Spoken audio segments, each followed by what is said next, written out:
Hello students, if you like my videos then please like, share and subscribe Dhaval Shah engineering. आज हम देखने वाले हैं डिप्लोमा सेमिस्टर 5 मैकेनिकल का एस्टिमेटिंग कॉस्टिंग एंड कॉन्ट्रैक्टिंग का second chapter that is break even analysis.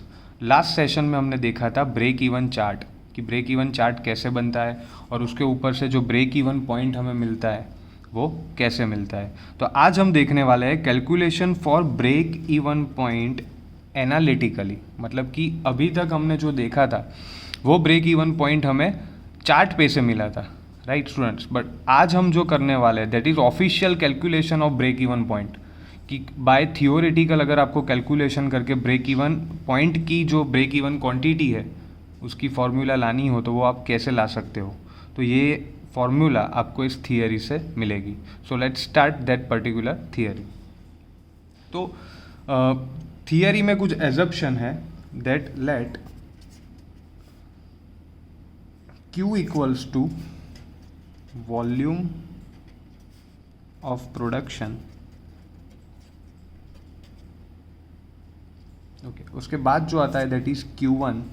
तो Q1 equals to हम लेते हैं volume at break even point, मतलब कि ब्रेक इवन पॉइंट के ऊपर की क्वांटिटी है उसको हम Q1 लेंगे। उसके बाद आता है F, जो हमें पता है फिक्स्ड कॉस्ट होता है।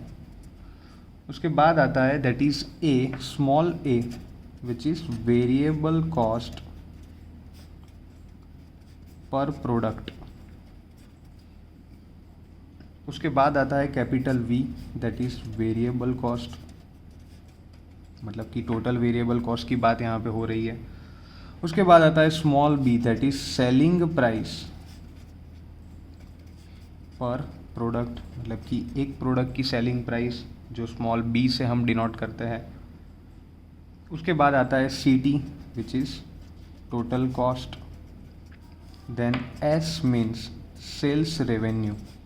एस का मतलब होता है सेल्स रेवेन्यू, मतलब कि टोटल कितना सेल होता है वो उसकी बात वहाँ पे होगी, राइट। तो इतने जो डिनोटेशन है जो यहाँ पे आप स्क्रीन पे देख सकते हो वो सब हमें कैलकुलेशन में लेने हैं, राइट स्टूडेंट्स। तो अब हमें पता है that total cost equals to क्या होता है। तो हमें पता है that total cost equal to fix cost plus variable cost, जो हमने आगे ऑलरेडी देखा है। Total cost equal to fixed cost plus variable cost, right students. तो इसका मतलब क्या हुआ, F प्लस V होगा। Fix cost plus variable cost मतलब कि F प्लस V होगा। अब हमें पता है कि फिक्स कॉस्ट तो F ही रहता है, बट V जो होता है वो आगे हमने थ्योरी में देखा था कि variable cost is denote by A into Q, मतलब A इंटू Q से जो टोटल वॉल्यूम है उससे उसको मल्टीप्लाई करेंगे। तो टोटल कॉस्ट डिनोट करते हैं CT से, तो हमें यहाँ पे एक फॉर्मूला मिल गई that CT equal to F plus AQ, right students. अब आगे बात करते हैं सेल्स रेवेन्यू की। आगे हम बात करते हैं सेल्स रेवेन्यू की। तो सेल्स रेवेन्यू में क्या होगा बच्चों, सेल्स रेवेन्यू में होगा सेल्स रेवेन्यू जिसको हम डिनोट करते हैं S से। तो सेल्स रेवेन्यू में होगा B into Q, right. B into Q मतलब कि जितनी क्वांटिटी है उसको हम सेलिंग प्राइस पर प्रोडक्ट से मल्टीप्लाई कर रहे हैं। तो यहाँ पे हमारे पास दो फॉर्मूला हो गई, टोटल कॉस्ट की और सेल्स रेवेन्यू की। Now we know that at break even point, जब ब्रेक इवन पॉइंट की बात होती है तो at break even point students क्या होता है, total cost is equal to total sales revenue.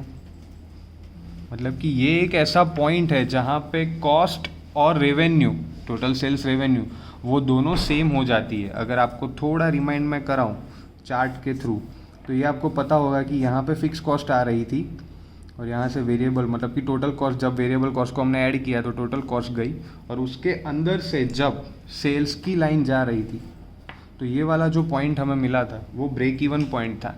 तो वहाँ पे क्या होता है, दोनों कॉस्ट मिल जाती है, एक दूसरे में इंटरसेक्ट हो जाती है, राइट। तो वहाँ पे वो दोनों कॉस्ट सेम हो जाती है। तो total cost equal to total sales revenue. अभी हमें पता है कि टोटल कॉस्ट इक्वल टू क्या होता है स्टूडेंट, CT होता है, total sales revenue equal to S होता है। तो CT की फॉर्मूला क्या थी वो हमने आगे देखी, that CT equal to F plus AQ।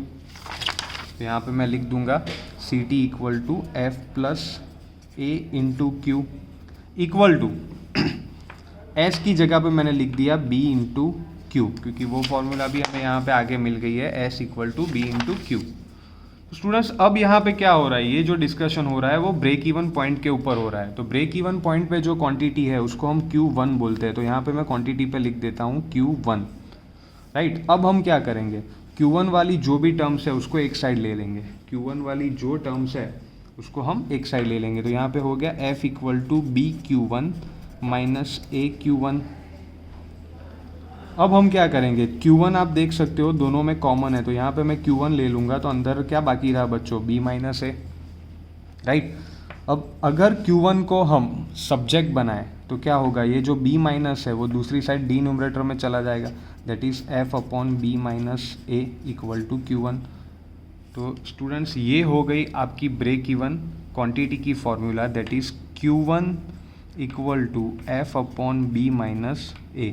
Q1 equal to F upon B minus A. This is a formula of break even quantity which you will get at your break even point during a making of break even chart। क्योंकि हमें पता था कि जब break even chart आप बनाओगे तो break even point मिलेगा, और वो ब्रेक इवन पॉइंट पे आपको ब्रेक इवन क्वांटिटी मिलेगी, और ये जो क्वांटिटी की फॉर्मूला है जो हमें थियोरी में कैलकुलेशन के थ्रू मिली, इस तरह आप इसको ला सकते हो, that is Q1 equal to F upon B minus A।